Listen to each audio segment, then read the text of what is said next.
అణిగి మణిగి ఉండేవారే అందరిలోకి ఘనులు.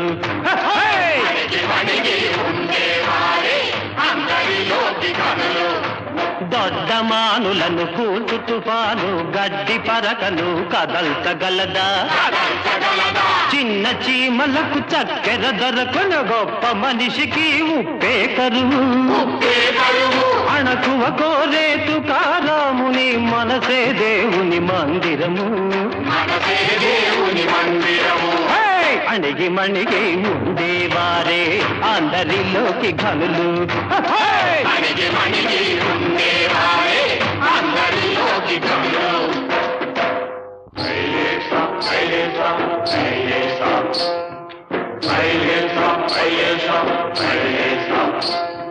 పడవెళ్ళ